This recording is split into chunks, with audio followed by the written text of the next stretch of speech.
Olá pessoal, a paz do Senhor.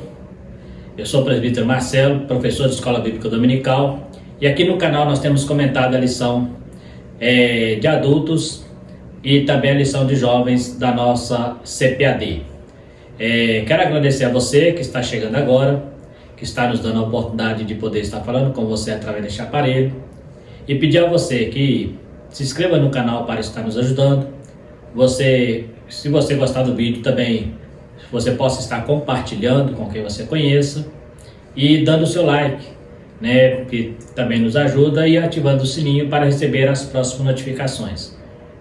Estamos aqui ministrando essas aulas para estar não somente trazendo conhecimento, mas também dando suporte para aqueles professores, aqueles alunos que são assíduos na escola dominical.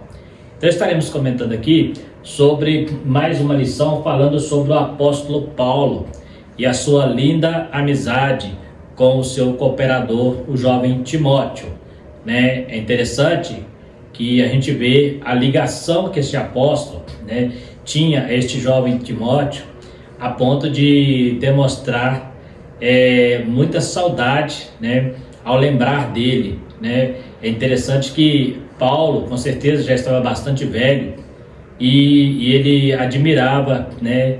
E não só admirava, como incentivava Timóteo a continuar. Falamos na lição anterior que ele passou, né, a tocha, né, o cajado para Timóteo, porque ele confiava piamente neste rapaz, né? É interessante a amizade que há entre uma pessoa, né, um ancião, e um jovem. Hoje é uma coisa que não é muito comum, né? As pessoas costumam dizer que o tempo do velho passou e que a nova geração, e nós temos uma tremenda lição aqui de como é importante um jovem ter uma pessoa madura, né? Uma pessoa de mais experiência. Talvez não tenha o mesmo conhecimento que aquele jovem, mas tenha bastante experiência para até ensiná-lo a não cometer os mesmos erros, né? E mostrar também aonde foi que ele acertou. Eu lembro quando eu me converti, né, a pessoa que me evangelizou era uma pessoa bastante idosa, e ele falou comigo e nunca mais esqueci. Ele falou o seguinte: una a tua força de jovem com a experiência dos velhos e você irá longe, né? Mas hoje, infelizmente, parece que a juventude não tem dado muito valor, né, no seu contexto geral, não tem dado muito valor aos velhos, e alguns têm até desprezado. Mas nós sabemos que as pessoas que têm muitos anos de vida, ele pode não ter tanta sabedoria, mas ele com certeza tem muito mais experiência do que aquele que está começando agora. E nós vamos aprender isso, inclusive, demonstrando aqui nesta lição do apóstolo Paulo a Timóteo. E ele começa, né, falando: seja firme, né?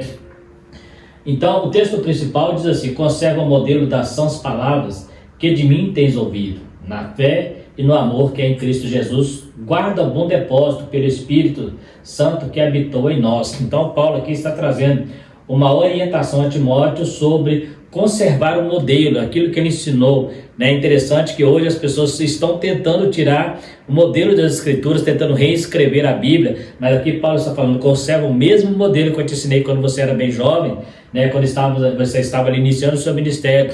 Conserva este mesmo modelo e guarda como um bom depósito, né? O líder deve estimular seus liderados a serem firmes, valorizando e investindo no dom que recebera de Deus. Outra coisa importante é o comentarista que fala sobre o líder, ele não ser somente aquela pessoa que dá ordem, né, que fica mandando, mas uma pessoa que estimula, que orienta, que ajuda o seu liderado para que ele vá mais adiante, né?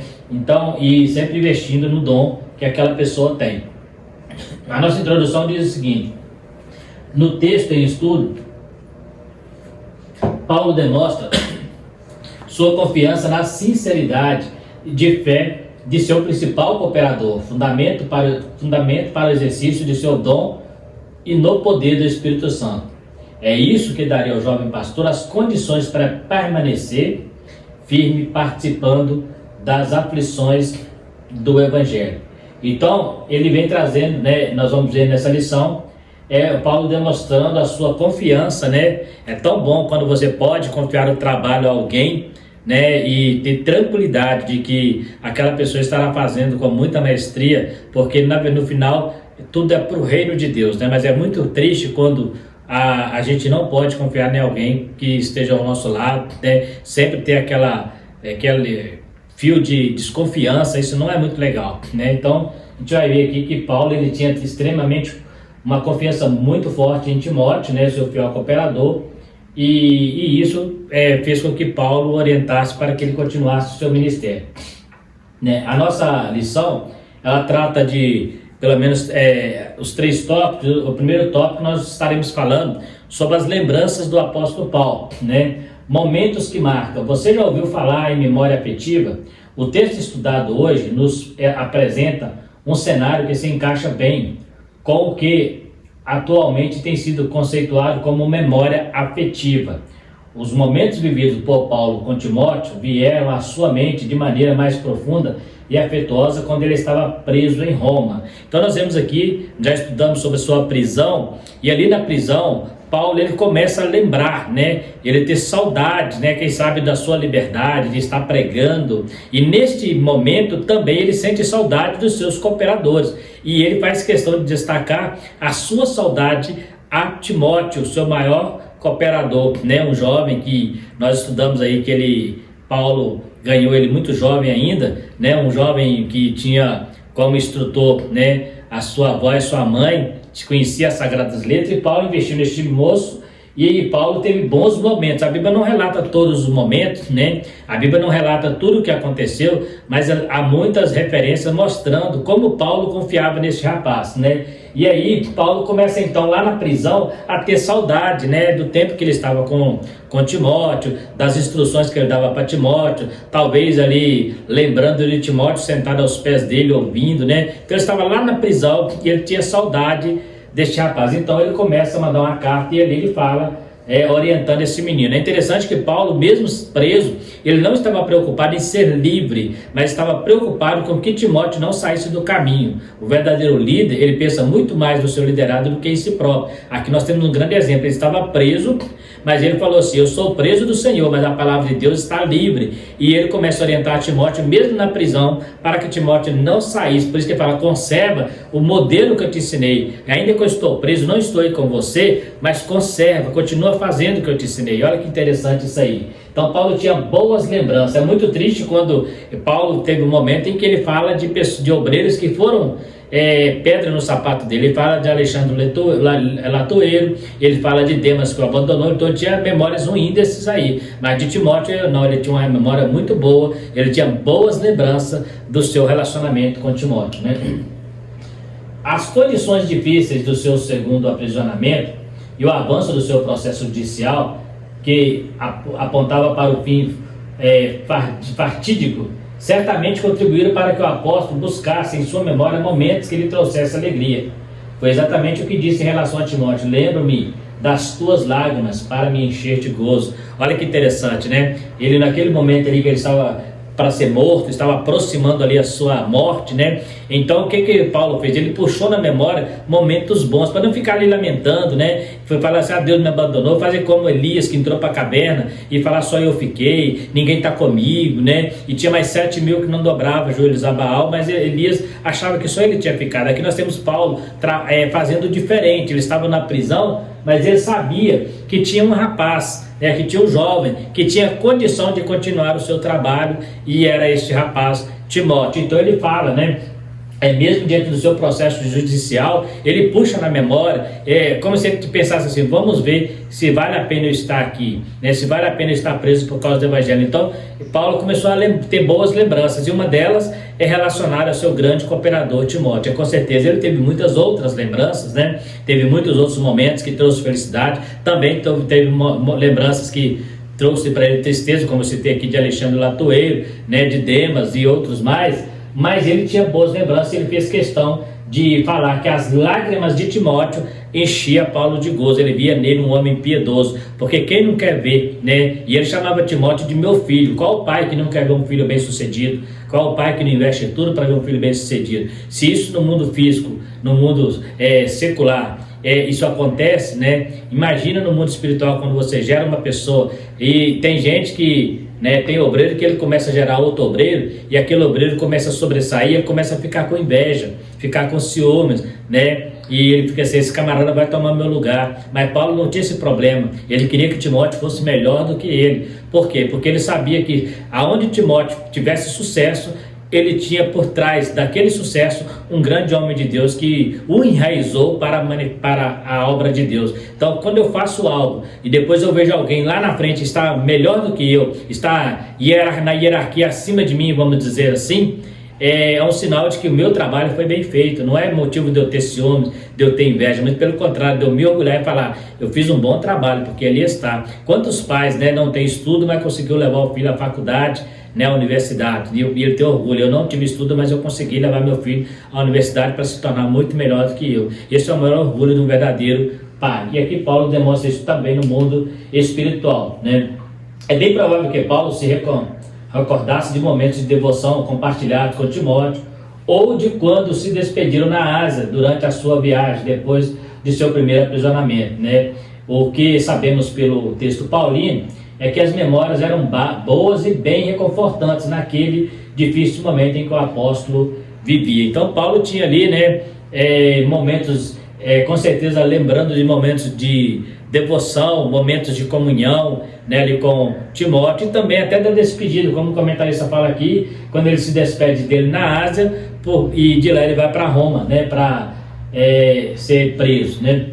Então nós temos aqui o texto, né, é lógico que quando a gente fala sobre essas coisas, a gente traz mais uma conjectura teológica, porque a Bíblia ela cita os textos, mas existe muita coisa que acontece ali nos bastidores que a Bíblia não fala, né? Então a gente deduz mais ou menos que, igual eu falei, eu tenho certeza que Paulo tinha outros obreiros, né? Ele tinha outros obreiros que também trouxe boas lembranças para ele, né? Quem sabe talvez Barnabé, quando acolheu, quando o povo os irmãos de Jerusalém não receberam, Barnabé o acolheu, né? Então ele tinha muitos outros, Áquila e Priscila, né? Nós temos o caso aí que ele chamava de meus fiéis cooperadores. Inclusive, se você ler capítulo 16 de Romanos, você vai ver ali que ele cita ali uma lista de cooperadores que eram pessoas que traziam para ele boas lembranças, né? Construindo bons relacionamentos.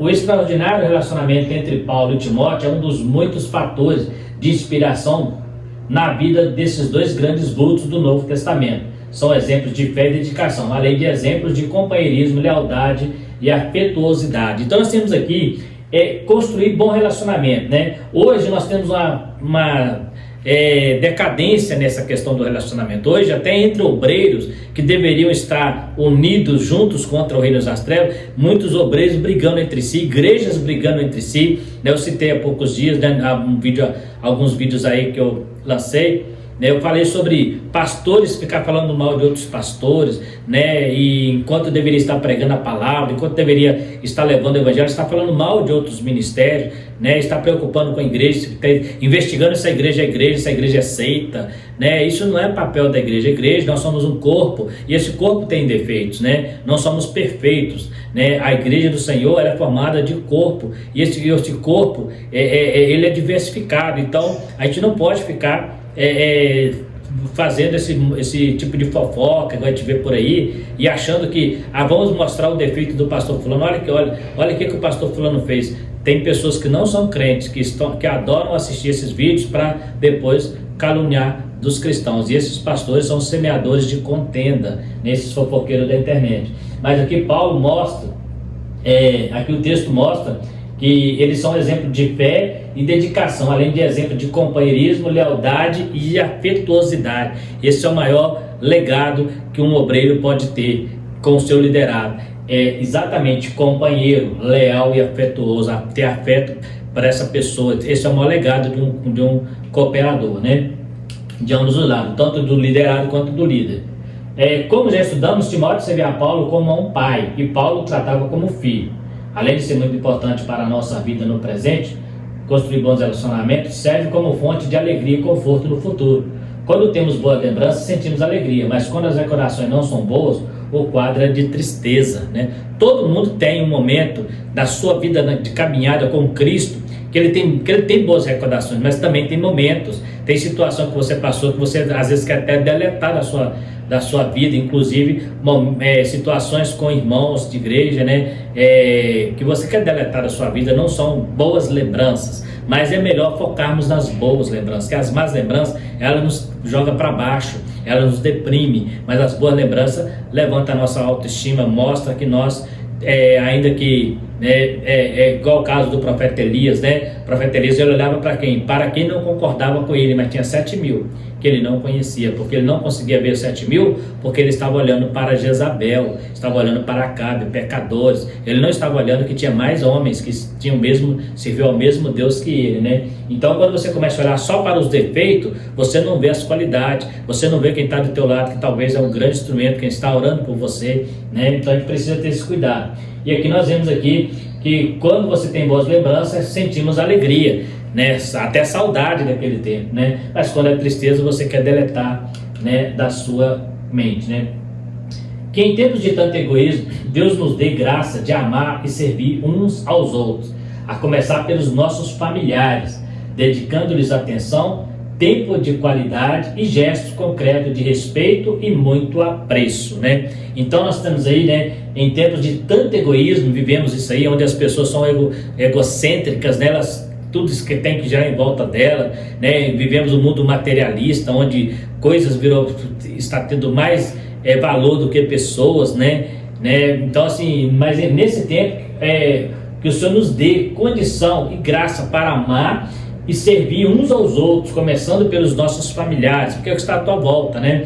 Dedicando atenção e tempo de qualidade, né? De gestos concretos, de respeito e muito apreço. Olha isso que interessante. Então isso, a gente precisa preocupar com isso. Será que eu tenho feito isso? Será que eu tenho dado esse tempo para a família? Será que eu tenho dado esse tempo para os meus familiares? Essa dedicação com tempo de qualidade, né? Hoje nós temos um problema muito sério com a mídia, né? Hoje na casa todo mundo está com o celular na mão, não existe mais aquela conversa em volta da mesa, porque aí a gente fala, né? A internet hoje, ela aproxima os que estão longe e distancia os que estão perto, né? A gente precisa pensar nisso, né? Esse é um momento de descontração, de rir, de brincar, e infelizmente as famílias hoje, né, não têm tido esse relacionamento. Até mesmo dentro da igreja, né? Quantas vezes, né, já vi pessoas dentro da igreja, na hora do culto, mexendo no aparelho de celular, né? Mas como não é o assunto aqui, é só para entender como que a gente vai perdendo essa conexão, né?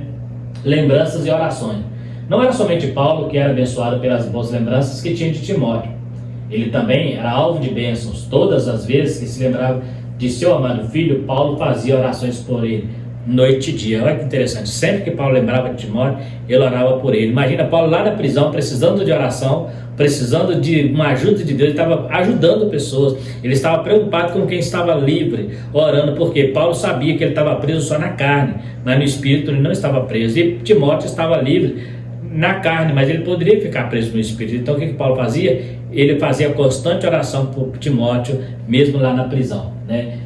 Muitos hoje ficariam pedindo a igreja para orar por ele, naquela lamúria, né? Olha por mim, estou aqui preso, né? Estou sofrendo. Você não vê Paulo está preocupado com uma pessoa que estava lá fora, vendendo saúde e com a liberdade, né? Um jovem que tinha tudo pela frente. Paulo estava orando por ele dia e noite. Mas por quê? Porque Paulo tinha Timóteo como se fosse um filho, né? É uma grande riqueza espiritual termos alguém que se lembra de nós em suas orações. Tais pessoas prestam diante de Deus um grande serviço a nosso favor, fundamental para o nosso progresso em todas as áreas da vida.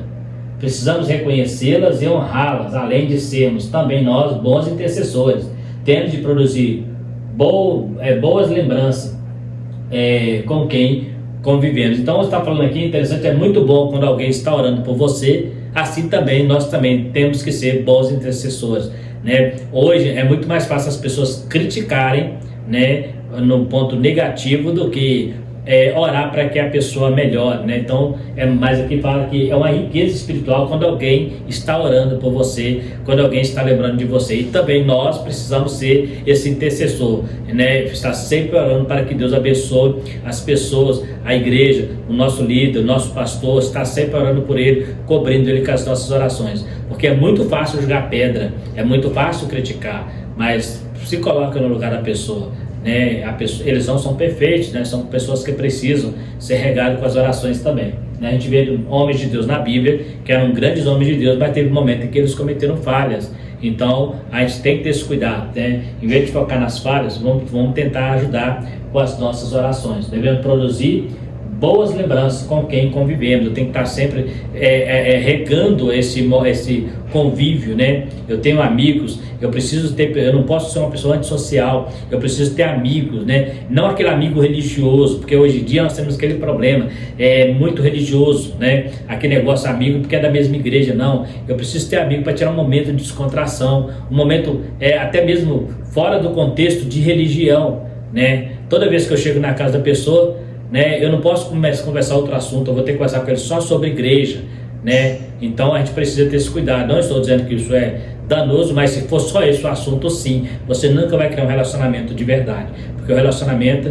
é fazer confidências, né? É conversar, é trocar experiências né, e muitas outras coisas que podem produzir boas convivências.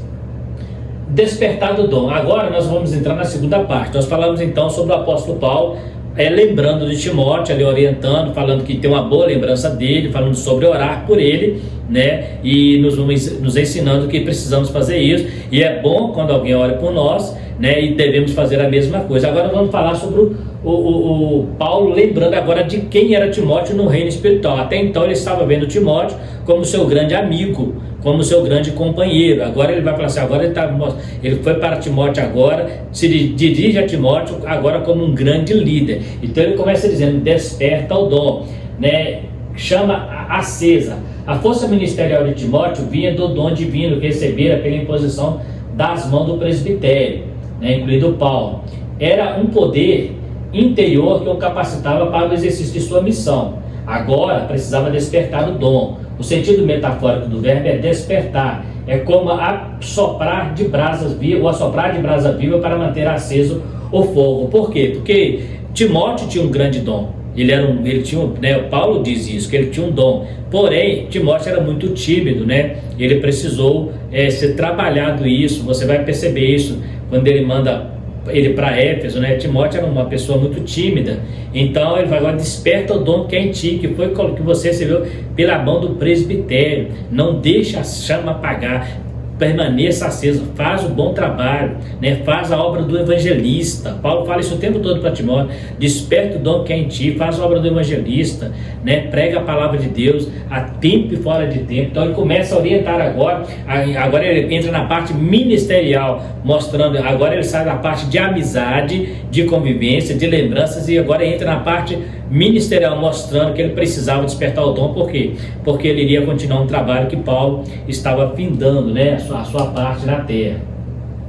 Não era portanto que Timóteo estivesse desanimado ou frio na fé, mas que ele precisava manter-se ativo. Interessante isso, né? Paulo não está dizendo que ele estava inerte, mas é que ele mantesse essa chama acesa, é que ele não descuidasse, né? Porque às vezes eu posso achar que eu estou muito bem, né? Mas da hora para outra eu posso me esfriar, né? Então ele está falando, cuidado, fique atento, não deixe. É como a parábola das 10 virgens. Eu tenho que ter azeite na lâmpada, mas tenho que ter também na botija de reserva, para que a lamparina não venha se apagar, eu não tenho como que acendê-la novamente, né? Então é mais ou menos por aí que Paulo está orientando ele, né? Para que ele mantenha avivado o dom. O texto sugere que o jovem pastor necessitava de um novo encorajamento, talvez uma nova inspiração para o pleno desenvolvimento de seu ministério, diante de sua inclinação à timidez, que nós acabamos de falar aqui. É interessante também que quando você olha para a vida de Timóteo, e ele olha para o seu grande líder sendo preso, imagina a impotência que Timóteo estava diante dessa situação. Ele se sentia bastante impotente, porque ele conhecia Paulo, ele sabia que Paulo era um ícone do cristianismo. Paulo era o Paulo, né? Um camarada que nada barrava ele. Agora ele tinha que continuar a obra de Paulo. Observa que a mesma coisa aconteceu com Josué. Josué, quando foi substituir Moisés, ele estava com medo. Por quê? Porque ele sabia quem era Moisés. Ele andou com Moisés, ele viu Moisés falar com Deus cara a cara, ele viu Moisés fazer sinais no Egito, fazer sinais no deserto. Agora Deus vai e coloca ele no lugar de Moisés, é uma grande responsabilidade. E então ele ficou meio que com medo. Aí você vai encontrar lá Deus falando com ele: não te mandei eu, ser forte e corajoso, não te pasme nem te espante, que eu sou contigo, assim como fui com Moisés. Então observa que era a mesma coisa aqui, como se Paulo estivesse dizendo para ele: Timóteo, pode ficar tranquilo, porque assim como Deus foi comigo, Ele será com você também. Então nós vemos aqui um exemplo, repetindo aqui, né, a história do Velho Testamento. Nós encontramos essa mesma situação também no profeta Eliseu e o profeta Elias. Quando Elias foi assunto ao céu, né, foi levado ao céu, ele falou: pede o que tu quisesse, eu quero a porção dobrada do teu espírito. Por quê? Porque ele sabia quem era Elias. É uma responsabilidade muito grande quando você vai substituir alguém que é um sucesso no reino de Deus, que tem muita bagagem. Então, para você substituir, realmente precisamos ter muita coragem, ter muita fé, né? E isso Paulo estava incentivando a Timóteo. Ele falou: olha, se fosse outro líder, ele falou assim: agora, Timóteo, eu acabei meu trabalho, combati o bom combate, acabei a carreira, guardei a fé, agora é com você. Não, Timóteo, Paulo, antes de morrer, ele sempre orientou Timóteo: fica firme, né? E não é fácil, né? Imagina substituir o apóstolo Paulo, imagina substituir Moisés, imagina substituir Elias, e assim muitos outros líderes que foram substituídos pelos seus liderados. Então o seu trabalho pode até sobressair, mas é pesado se for pensar. Então Timóteo, além de ser uma pessoa tímida, ele estava diante de uma grande responsabilidade de continuar o trabalho de Paulo, um homem conhecido como era na época, né? Então é como se ele estivesse dando pela nova inspiração para que ele não desanimasse. E outra coisa, Timóteo estava acostumado a andar com Paulo, agora Timóteo estava andando sozinho, né? Ele falou assim: o que eu te ensinei, agora você vai ensinar para outros, você vai fazer o que eu fiz com você, né? Não é fácil, né?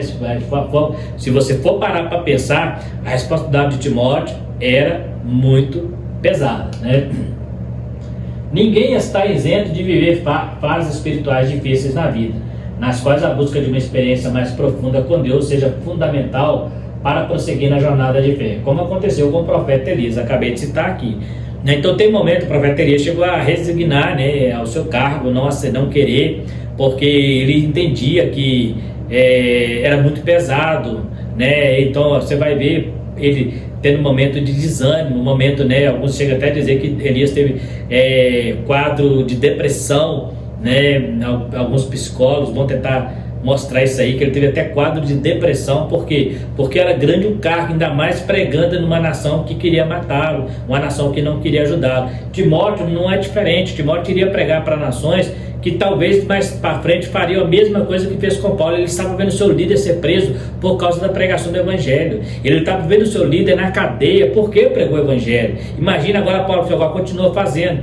Qualquer outro fazia, eu não. Eu fazer, se o Senhor, com todo o poder que Deus te deu, eles conseguiram te prender, imagina eu, né? Imagina eu, com todo o poder, com tudo que eu vi Deus usar você para fazer, e eles conseguiram te prender, imagina eu, não vou continuar não, prefiro parar por aqui, né? Mas não, Timóteo permaneceu fiel, porque ele sabia que Deus é que estava no controle de todas as coisas, né? É o que Josué, quando desanimou, Deus falou assim: pode ficar tranquilo, Josué, assim como eu fui com Moisés, eu vou ser com você também, né?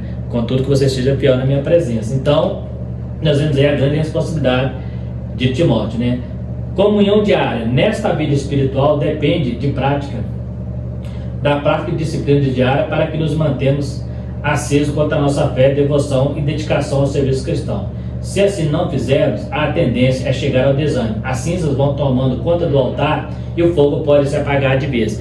Agora é interessante, que tipo de decisão prática eu preciso ter aqui, né, para que essa chama não apague? Aqui está falando assim, ó: nossa vida espiritual depende de práticas e disciplinas diárias para que nos mantenhamos acesos. Que práticas são essas? O jejum, a oração, a leitura da palavra de Deus, são coisas essenciais para que o ministério continue florescendo, são coisas essenciais para que a lamparina continue acesa. Então, o que o comentarista está dizendo aqui é que nós precisamos ter essa vida diária. O problema é que muita gente hoje se envolve tanto com a obra de Deus e se esquece do Deus da obra. Tem gente que para ele virou algo técnico, né? Algo teórico, né? Muitos pregadores, muitos cantores hoje, né? Não tem, eu estou generalizando até porque eu não conheço vida íntima de nenhum deles, mas muitos enveredam pelo caminho do sucesso, das pregações, e passam a não mais orar, não mais a jejuar, não mais a ler a Bíblia. Quando lê a Bíblia, eu só lê para pregar, eu só lê para ensinar para a igreja, não tira aquele momento dele com Deus pessoal. Então, é o que o comentarista está dizendo, a cinza vai tomando conta do altar, né, que ele cita um exemplo, né, que está lá em Levítico, né, que o altar todo dia de manhã teria que ser tirado a cinza, e ali colocado mais lenha para que o fogo não se apagasse. Levítico 6,3, né? O fogo arderá continuamente sobre o altar e não se apagará. Mas como que isso acontecia? O sacerdote tinha que fazer todo dia aquele processo, tirar a cinza, colocar a lenha nova, fazer a nova fogueira, né? Para manter o fogo aceso. Então, essa cinza, se você não tirar, ela vai acumulando. O que que significa? Isso chama devocional. Você está sempre tirando aquilo que já se queimou, aquilo que já não tem mais utilidade, para sempre colocar coisas novas através da oração, do jejum, da leitura, sempre renovando o seu altar, para que a lâmpada nunca se apague, para que o fogo não se apague, né? Para o fogo continuar aceso, é preciso diariamente retirar a cinza, pôr a lenha no altar e oferecer o nosso sacrifício pessoal a Deus. Acabei de citar Levítico 6,12. O 6,13 diz: o fogo arderá continuamente. Tirar um tempo a sós para falar com o nosso Pai Celestial, especialmente na primeira hora da manhã, e cultivar uma vida de adoração e serviço é fundamental para que permaneçamos espiritualmente avivados. Ou seja, o que o comentarista está dizendo aqui? Que se eu preciso ter esse tempo para mim. Hoje tem muitos homens de Deus que são muito públicos. A vida deles é muito pública, eles ficam o tempo todo diante de pessoas. O que ele está falando aqui é tirar aquele momento igual a Jesus, ir só para o deserto, ir lá para o meio do mato, aquele momento de devoção, na sua casa, no seu quarto, né? Aquele momento dele, pessoal dele com Deus, um tete a tete com Deus, para que Deus o use depois no público. Jesus, ele fazia isso, às vezes ele estava indo para o deserto, às vezes às beiras das praias, sempre procurando lugares isolados para tirar momento a sós com Deus, né? E precisamos disso. Isso não precisa ser exatamente um monte, não precisa, porque hoje até nos montes está difícil, porque hoje a pessoa fala assim, eu vou para o monte para tirar um tempo com Deus, mas vai a caravana para o monte, monta a igreja lá em cima, né? Eu vi um caso uma vez de uma igreja, né, no Rio, que os irmãos iam todos para o monte orar e não oravam na igreja.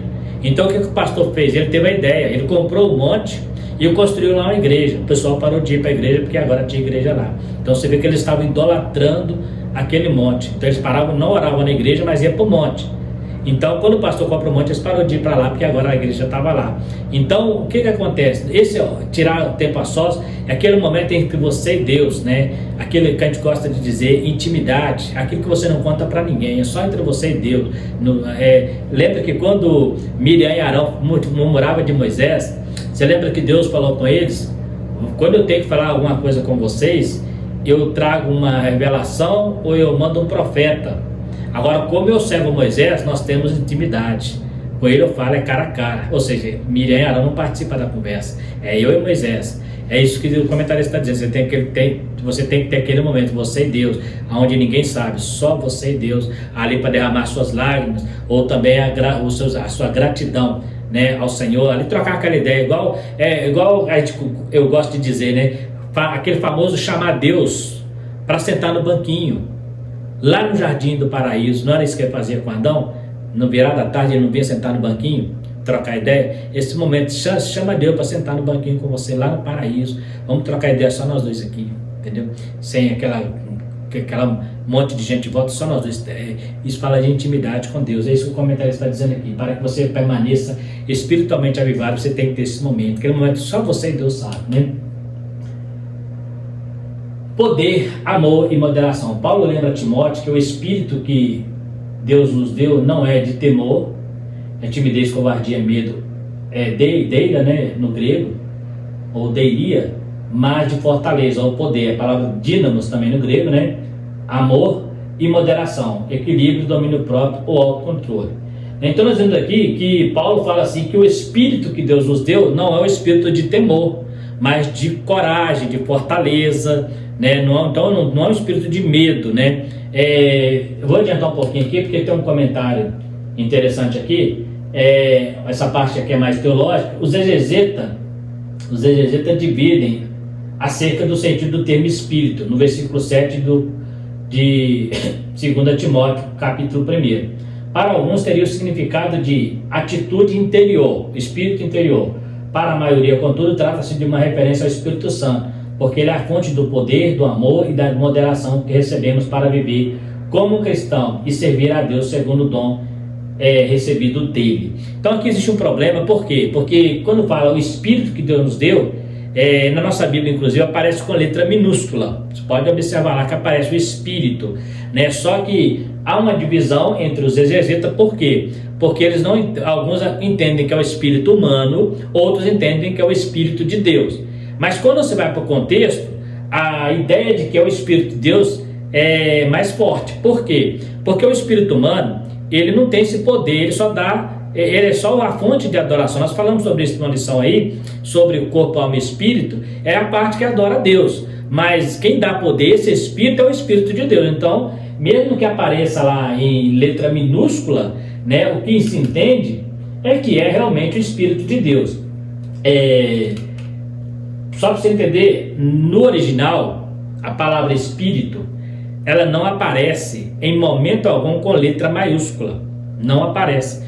Por isso que há essa dificuldade. Então eu vou ter que entender pelo texto, né? Eu vou ter que estar lendo o texto para ver realmente o texto e o contexto, para entender, porque não aparece no original a palavra Espírito. Mesmo falando do Espírito Santo, ela aparece com letra minúscula. É no nosso português que foi traduzido com letra maiúscula. Então é por isso que existe essa confusão. Então quando se escreveu a Bíblia em português, colocar essa aqui como letra minúscula, mas no original tudo é minúsculo, né? Não existe essa separação não. O exercício de nossa vocação deve ser feito com a conjugação dessas três virtudes espirituais, para que seja pleno e perfeito. O poder não deve ser exercido em prejuízo do amor, e tudo deve ser feito com equilíbrio. Engana-se os que pensam que o verdadeiro poder de Deus se manifesta de forma grosseira e imoderada, né? Paulo explica isso lá em Corinto. Quando os dons espirituais veio, estava dando problema, estava trazendo um certo desconforto dentro da igreja, uma certa confusão. Aí Paulo orienta, não é assim, né? O espírito do profeta seja o profeta. Então essas três coisas aqui, que é o amor, né? Voltando aqui, o poder, o amor e a moderação, essas três coisas, elas não manifestam de maneira grosseira. Ela tem que estar na nossa vida, mas de maneira ordeira, com ordem e decência, né? Não aparece de maneira, igual a gente tem visto por aí alguns pentecostais, que tem ridicularizado a manifestação do Espírito Santo, né? Infelizmente a gente não gosta de comentar, mas pouco tempo eu vi na internet um pastor que não sei o que aconteceu, que subiu num pilar da igreja e começou a dar bicada lá, a pessoa começou até a brincar, chama ele de pastor pica-pau, olha você vê, né? É uma brincadeira com o Espírito Santo, né? O Espírito Santo não vai fazer uma pessoa subir num pé de árvore ou num pilar para fazer isso, né? Então aquilo é meninice, né? Então isso é a forma grosseira e imoderada. Paulo fala isso lá em 1 Coríntios. Leia 1 Coríntios capítulo 11, 12, 13, né? Só o 13 fala do amor, leia o capítulo 11, 12 e o 14. Você vai entender um pouco sobre os dons espirituais, principalmente o 12 e o 14, que fala da ordem do culto, né? E hoje, infelizmente, no meio pentecostal, lógico, falando do neopentecostal, existe muita bagunça, existe muita gente que confunde o reteté, né? Aquele movimento com espiritualidade. Não estou dizendo que você não pode, de vez em quando, né, dar um pulo, uma coisa assim, não estou entrando nesse mérito, não. Mas existe muita meninice, né? Muita infantilidade no meio pentecostal, quando se trata da manifestação. A gente vê muito isso, né?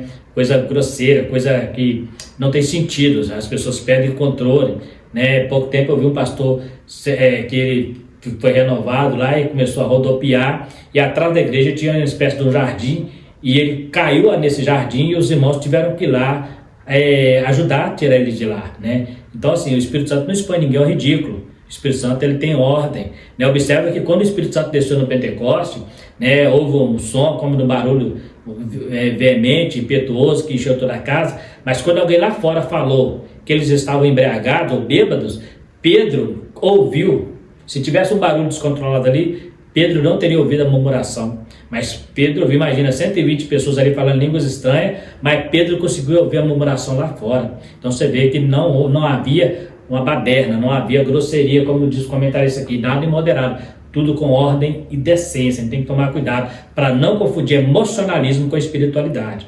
Nós temos que tomar cuidado para não confundir meninice, infantilidade com espiritualidade. Tem muita coisa que tem acontecido por aí que não é Espírito Santo, não, é molecagem mesmo, é meninice, né? Coisa que o Espírito Santo não faz. O Espírito Santo não expõe ninguém ao ridículo, né? Então, é isso que ele está falando aqui. Não te envergonhes, o testemunho de Cristo. A vida cristã, às vezes, é vista como um certo glamour ou encantamento. Isso é perigoso, né? Isso tem se acentuado principalmente por causa do crescimento do chamado mundo gospel, né? Esse mundo gospel também é outro problema. De forte viés artístico e mercadológico. Nossa Deus, aqui tá legal, né? Infelizmente, algumas igrejas têm sentido de palco para essa glamorização do evangelho com o desprezo da vida cultica, cotidiana, simples e piedosa. Não, aqui o comentarista, ele foi bem, né, pegou pesado. Ele fala assim, ó, a vida cristã, às vezes, ela é vista como um certo glamour e encantamento.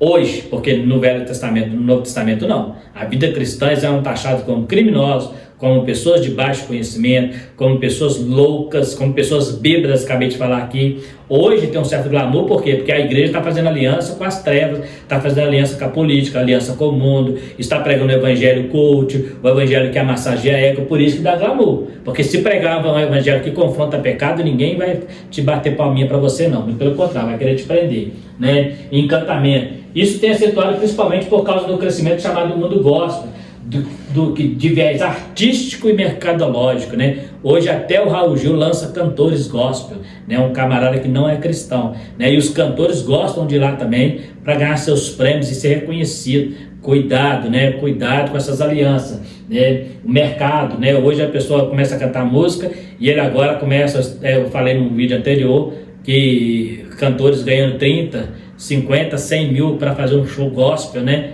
E depois fala que não adora mamon, né? Se não adorasse mamon, não faria uma coisa dessa. Então, infelizmente, algumas igrejas têm sentido o pau, né, para a glamorização do evangelho com desprezo à vida cultica, simples e piedosa.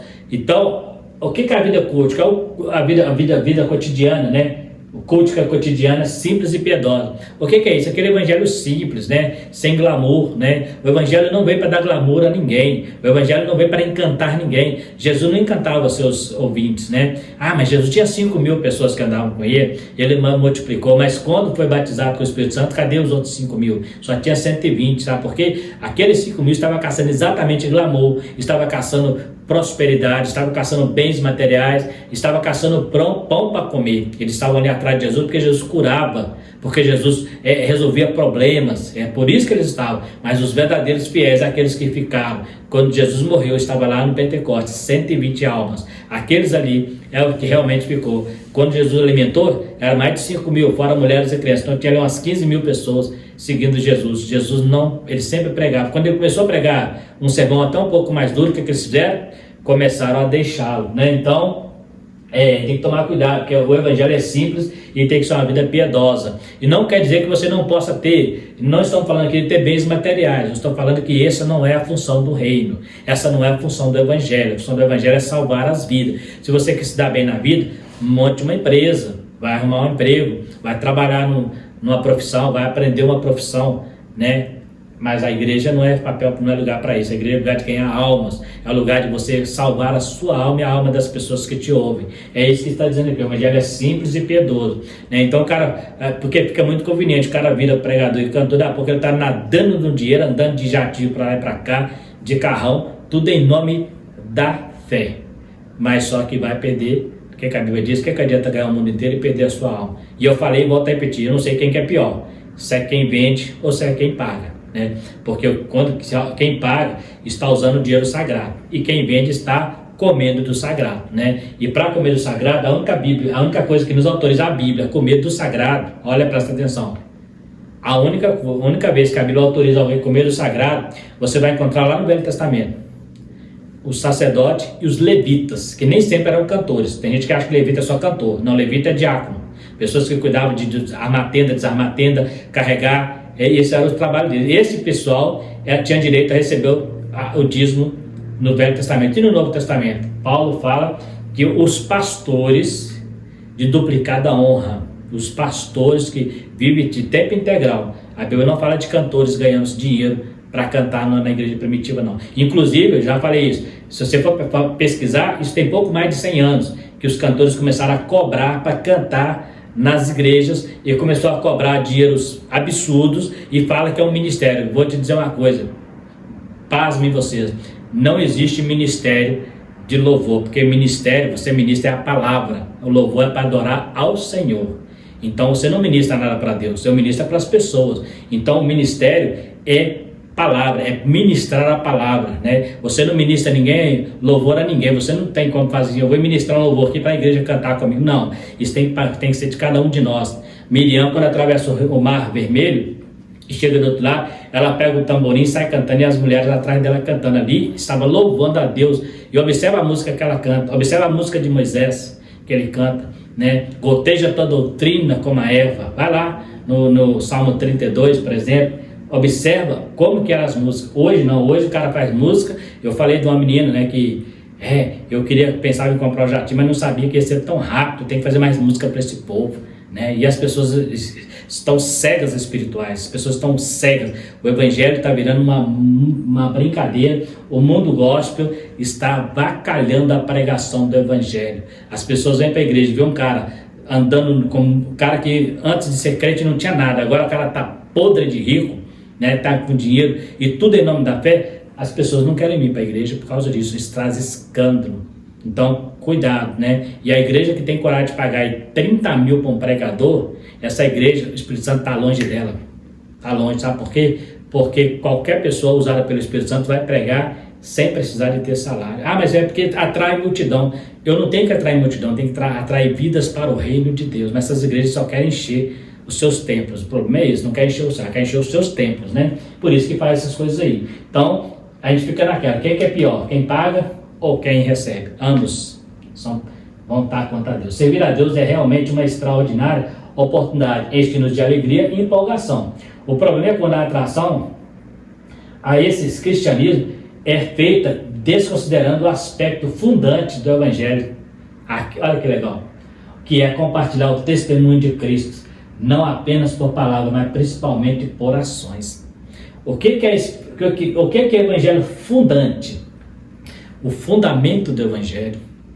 Então, o perigo é quando enche-nos de alegria e empolgação. O problema é quando a atração a esse cristianismo é feita desconsiderando o aspecto fundante ou fundamento do evangelho, que é a graça. De graça deu, de graça recebeu, de graça dá.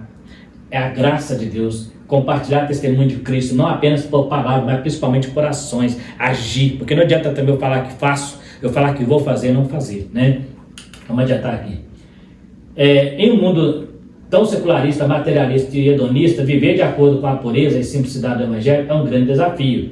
É remar contra a maré. A mensagem da cruz, que importa, renúncia, é vista como loucura, pois a visão cristã bíblica não confere com a cultura vigente. É o que estamos dizendo aqui. Então, hoje você vive o evangelho simples, e alguém até diz que Deus não te chamou para ser miserável. E realmente não, porque se você é filho do rei, é filho de Deus, o seu maior patrimônio é o céu. E essa palavra não funciona para a terra. Quem ofereceu bens materiais aqui na terra foi Satanás lá para Jesus, e Jesus não aceitou nenhum. Então Jesus não te ofereceu vida boa aqui. Ele falou assim que nossa pátria é o céu. O próprio Abraão, ele não construiu tenda, está lá em Hebreus, porque ele esperava a cidade, cujo construtor e artífice é Deus. Então tem que tomar cuidado para não confundir esse evangelho de que você aceita Cristo e Deus vai te dar tudo de bens materiais. A Bíblia não promete isso, né? Vivemos em uma sociedade que se autodenomina plural e inclusivista, mas que não tolera quem pensa diferente, vive diferente, né?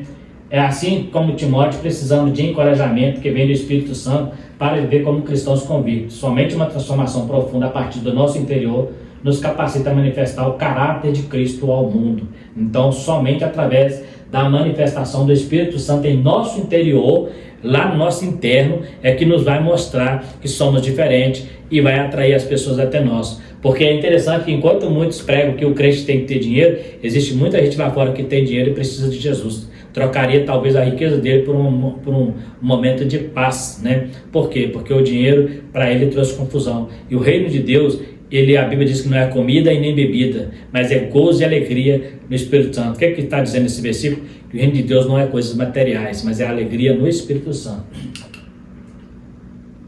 Prisioneiro de Cristo, as prisões de Paulo não poderiam intimidar Timóteo. Acabamos, porque eu falei agora mesmo, né? Não poderia intimidar Timóteo. Pelo contrário, deveria servir de estímulo para que o jovem pastor também participasse das aflições do Evangelho segundo o poder de Deus, além dos sofrimentos comuns ao exercício de sua missão pastoral em Éfeso. Então, é aquilo que eu falei, Paulo, em vez de pedir para que Deus o livrasse da prisão, ele fala: Timóteo, sofre comigo como um bom soldado de Cristo. Era um estímulo para ele: sofre comigo como um bom soldado de Cristo, porque Paulo mostrava para Timóteo que haveria um galardão. É interessante que a prisão de Timóteo, se fosse hoje, a igreja estaria chamando político, estaria fazendo manifestação, indo para a televisão, porque prendeu um grande pastor e ia falar que era perseguição do evangelho. Aqui Paulo faz diferente: sofre comigo. Ele não pede para a igreja ir lá na porta do presídio e ficar lá manifestando contra o imperador: solta Paulo, não, ele não pede isso. Ele pede assim: ô Timóteo, sofre comigo, né? Eu estou preso, mas o evangelho não. Ele não tinha essa preocupação se ele ia sair dali vivo. Ele queria saber se Timóteo continuaria o seu trabalho, né?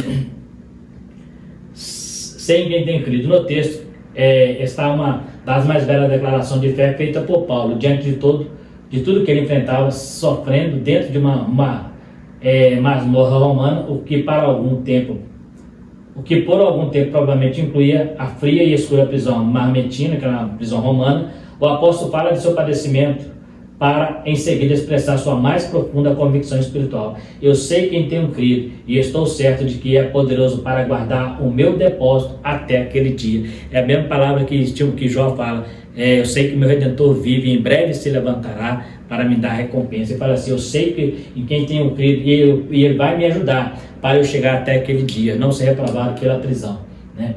A fé de Paulo era na pessoa de Jesus. Sua fé era fruto do seu relacionamento com o Mestre desde o dia em que do seu encontro com ele no caminho de Damasco. Sua inabalável confiança o estimulava a continuar padecendo sem se envergonhar, porque tinha certeza de sua salvação eterna e da recompensa que receberá no dia de Cristo. Então nós vemos aí que interessante como que ele tinha essa convicção de que receberia essa recompensa, né? A fé no amor em Cristo.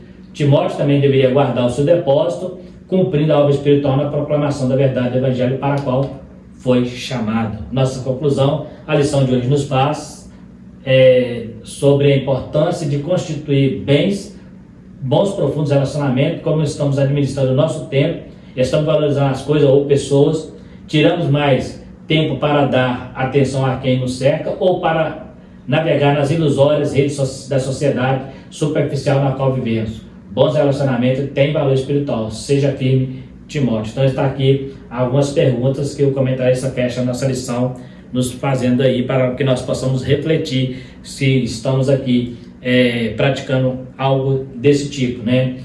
Administrando o nosso tempo, valorizando mais coisas do que pessoas. Precisamos refletir sobre isso.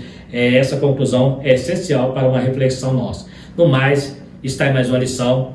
Eu quero agradecer você que ficou até o final do vídeo. Muito obrigado por ter estado com a gente até aqui. Quero pedir a você mais uma vez que se inscreva no canal. Você que chegou agora, está conhecendo. Você que já conhece talvez não se inscreveu ainda, né? Possa estar se inscrevendo. Também, se gostou do vídeo, possa estar compartilhando para nos ajudar. Dando seu like e ativando o sininho. Se tiver alguma dúvida ou discordar de algo que nós falamos, tem toda a liberdade de estar falando conosco nos comentários. Ou para quem já nos conhece mais próximo também, pode estar falando no privado, que a gente conversa. Importante é estarmos juntos num só propósito para o reino de Deus. No mais, fiquem todos com Deus e até a próxima lição, se Deus quiser.